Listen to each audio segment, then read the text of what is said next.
Bob Schrupp, physical therapist. Brad Heineck, physical therapist. Together we are the most famous physical therapists on the internet. In our opinion, of course, Bob. Brad, today you want to talk about some stretches you could do for the neck, and this is particularly good for ankylosing spondylitis. Right, yeah, we've had some requests from people who want to get some more detailed stretches for the neck.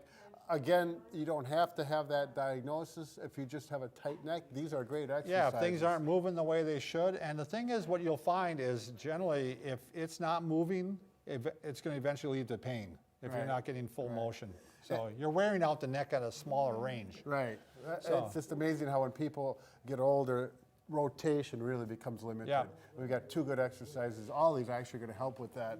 All right. all right, let's roll. The first one is rotation. Number one, look to the right, keep your shoulders still, and look as far as you can, and then take either hand. I like to use, if I'm going to the right, my left hand, and little gentle overpressure. And just stretch and hold it for 2 to 3 seconds and relax. So it's again, pressure on and relax. The reason he's saying the words pressure on, by the time you say that, it takes 1 to 2 seconds. So it's a good way as a reminder. Right. Pressure on, pressure off. Pressure on, pressure off. Good. And we really emphasize you need to have very good posture when you're doing this. I don't want you down like this and going like this. Right, exactly. You got to be sitting up as straight, almost over correct. Right. So we're going to do 5 to 10 reps that way. Same thing to the left. 5 to 10 reps the other way. Yep. Okay, good.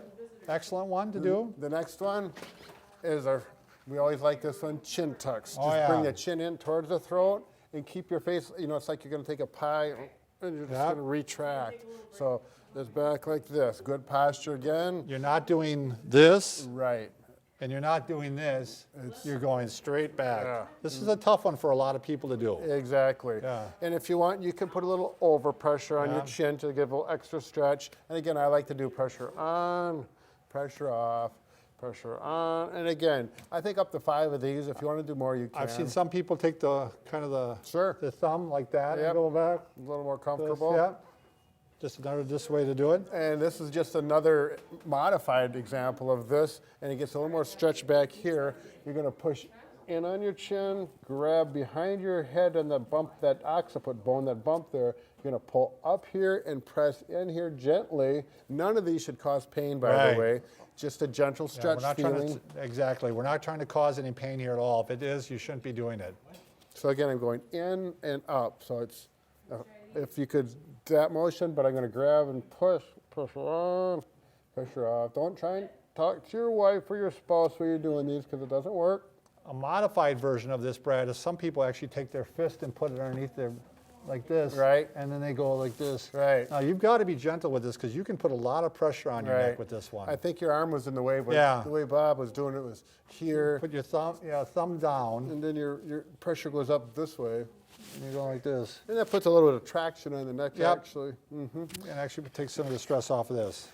And this next one is a little advanced, but if you got a long enough belt, you take the buckle end of the belt and you put it down underneath one leg, right there, and that's just to lock it in there. Then this goes around your shoulder and then around the back side of your neck, and it's going to go across the jaw.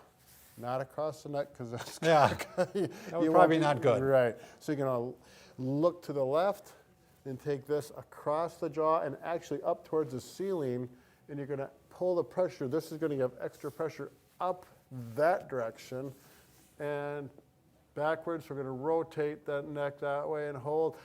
The problem is with this one, if someone has a shoulder problem, they don't have good range, which a lot of people, some of our older people are going to have problems, then this is not going to be for you. Right, and you're trying to actually stop this shoulder from moving too. This one is supposed to stay back. Right. So this one is a complicated one. Right. But it actually does work really well sometimes. Right. It supports the shoulder here. Yeah. It actually does some mobilization on the first rib a little bit. So you're getting more than one stretch here. Can you show the other way, Brad, then? Sure. So then he'd go under the opposite leg. So I'm going under the left leg, locking it down over the right shoulder, around the neck.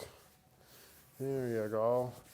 And I had a twist in there. A little twist, yeah. Yep. There we go. Okay, so I'm going to look to the right and go up across the jaw and stretch, hold, pressure on. Again, good posture. Yep.